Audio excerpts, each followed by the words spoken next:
আপনার সিম ছাড়া যদি আপনার স্মার্টফোনটি চুরি হয়ে যায়, তারপরও আপনি এই স্মার্টফোনটি ফিরিয়ে পাবেন যদি আপনি IMEI নাম্বারটা লিখে রাখেন।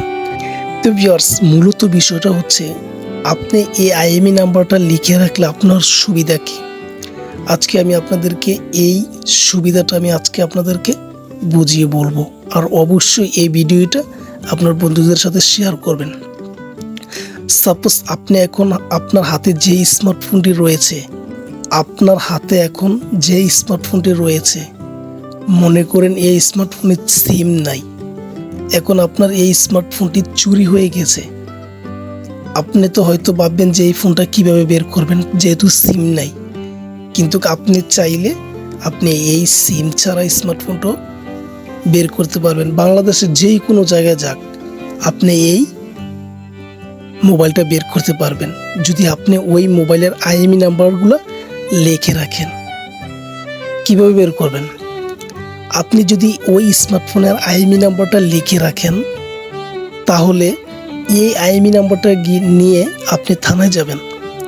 থানায় গিয়ে জাস্ট একটা জিডি করবেন এই IMEI নাম্বারে, যে বলবেন আমার এই ফোনটি চুরি হয়ে গিয়েছে এই IMEI নাম্বারটা দিয়ে।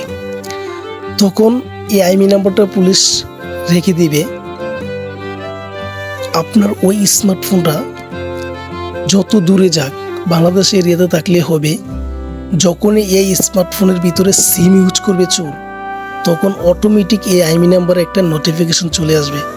তখন পুলিশ ট্র্যাকিং করে আপনার মোবাইল আপনাকে উদ্ধার করে দিবে। তো ভিউয়ার্স, কীভাবে কোথা থেকে এই আপনার ফোনের IMEI নাম্বারটা বের করবেন তা এখন আমি আপনাদেরকে দেখাবো। খুব সহজে আমি দেখাবো আপনারা কিভাবে আপনার IMEI নাম্বারটা ডায়েরিতে লিখে রাখতে পারবেন। তো ভিউয়ার্স, এই ভিডিওটা দেখতে থাকুন আর অবশ্যই এই ভিডিওটা আপনার বন্ধুদের সাথে শেয়ার করবেন। তো চলুন শুরু করি, লেটস গো স্টার্ট। আপনারা প্রথমে চলে যাবেন আপনার স্মার্টফোনের সেটিংসে। এই যে দেখতে পাচ্ছেন সেটিংসটা, জাস্ট আপনি সেটিংসটা খুঁজে নিয়ে এই সেটিংসে চলে যাবেন।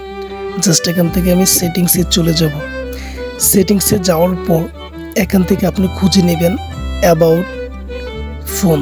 এই যে দেখুন সবার নিচে একদম লাস্টে আমার অ্যাবাউট ফোন। হয়তো আপনার থাকতে পারে মাঝখানে, হয়তো থাকতে পারে উপরে, বাট অ্যাবাউট ফোনটা এই সেটিংসে থাকবে। তো ভিউয়ার্স, এখান থেকে আপনি অ্যাবাউট ফোনটা খুঁজে নেওয়ার পর জাস্ট এখানে টাচ করবেন। অ্যাবাউট ফোনে টাচ করার পর আপনার সামনে ঠিক এরকম একটা পেজ চলে আসবে। তো ভিউয়ার্স, এই যে দেখুন প্রথমে রয়েছে phone number unknown, model number SM-J720F এবং সিরিয়াল নাম্বার আছে, বাট এর নিচে রয়েছে IMEI নাম্বার। এখানে দেখুন IMEI নাম্বার 1 এবং IMEI সল্ট 2, বাট এখানে IMEI নাম্বার 2টা। প্রত্যেক স্মার্টফোনে IMEI নাম্বার 2টা থাকে। এখান থেকে আপনারা IMEI নাম্বারটা লিখে রাখবেন। এই যে দেখুন দুইটা IMEI নাম্বার সেম হবে, জাস্ট লাস্টে দিয়ে একটা অক্ষর উল্টাপাল্টা হবে। এই যে দেখুন একই IMEI নাম্বার, জাস্ট এখানে 72, এখানে 79, জাস্ট একই। এই IMEI নাম্বারটা যদি আপনি লিখে রাখেন, তাহলে আপনার এই স্মার্টফোনটি যদি চুরিও হয়ে যায়, তারপরও আপনি এই স্মার্টফোনটি বের করতে পারবেন। তো ভিউয়ার্স, আজকের এই গুরুত্বপূর্ণ ভিডিওটা যদি আপনার কাছে ভালো লেগে থাকে, তাহলে অবশ্যই এই ইউটিউব চ্যানেলটা সাবস্ক্রাইব করবেন, এবং যদি ফেসবুক থেকে দেখে থাকেন তাহলে অবশ্যই ফেসবুক পেজটা ফলো করবেন। আর এরকম নতুন নতুন ভিডিও আমি এই পেজে এবং এই ইউটিউব চ্যানেলে আপলোড করব। আশা করছি এই ভিডিওটা আপনার বন্ধুদের সাথে শেয়ার করবেন, আর অবশ্যই এই ভিডিওতে একটা লাইক করে দিবেন।